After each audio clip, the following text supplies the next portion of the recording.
One day, Buddha was in an assembly when a man walked in looking furious. He thought Buddha was doing something wrong. Buddha was drawing a huge crowd, and people would just go to him and meditate. The man, a restless businessman, had found out that his children were spending their time with Buddha when they could have engaged themselves in business, making more money and ensuring their livelihood. He felt that spending 4 hours of their day seated next to someone whose eyes were always closed was a complete waste of time. The father of the family was very upset, and he said, "I am going to teach this man a lesson." With anger in his heart, he walked confidently up to Buddha. As soon as he approached Buddha, all of his thoughts disappeared, but the anger in him did not dissipate. He was shaking and found himself speechless. Since he was unable to express his emotions in words, he simply spat on Buddha's face. In return, Buddha simply smiled. His disciples, who were sitting with him, were furious. They wanted to react and were ready to jump, but Buddha's presence didn't allow them to do so. They just couldn't believe someone could behave in such a reprehensible manner with Buddha, but they couldn't say anything. This man could not stay longer either.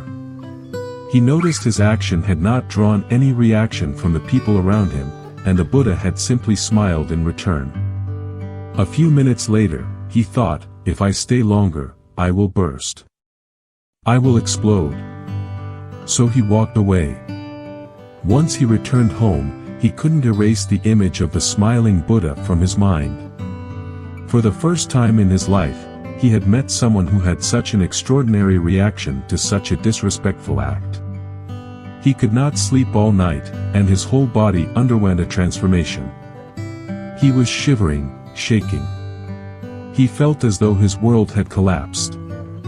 The next day, he got up and went and fell at Buddha's feet, saying, "Please forgive me. I did not know what I was doing." To which Buddha replied, "I cannot excuse you." Everyone, including Buddha's disciples, was shocked at this reaction. All his life, Buddha had been so compassionate. He had accepted everyone in his ashram regardless of their past. And now he was telling this businessman that he could not excuse his behavior. Buddha looked around and found everyone in a state of shock. So he explained, "Why should I excuse you when you have not done anything wrong? What wrong have you done that I should excuse your behavior?" The businessman replied, "Yesterday, I came to this assembly, and in my anger, I spat on your face. I am the same person." Buddha said, "That person is not here anymore. If I ever meet the person on whom you spat, I'll tell them to excuse you. For me too, the person who's right here in this moment, you are wonderful. You have done nothing wrong." You see, in life, when do we truly forgive a person? True forgiveness is when you forgive a person, and that someone doesn't even know that they are being forgiven.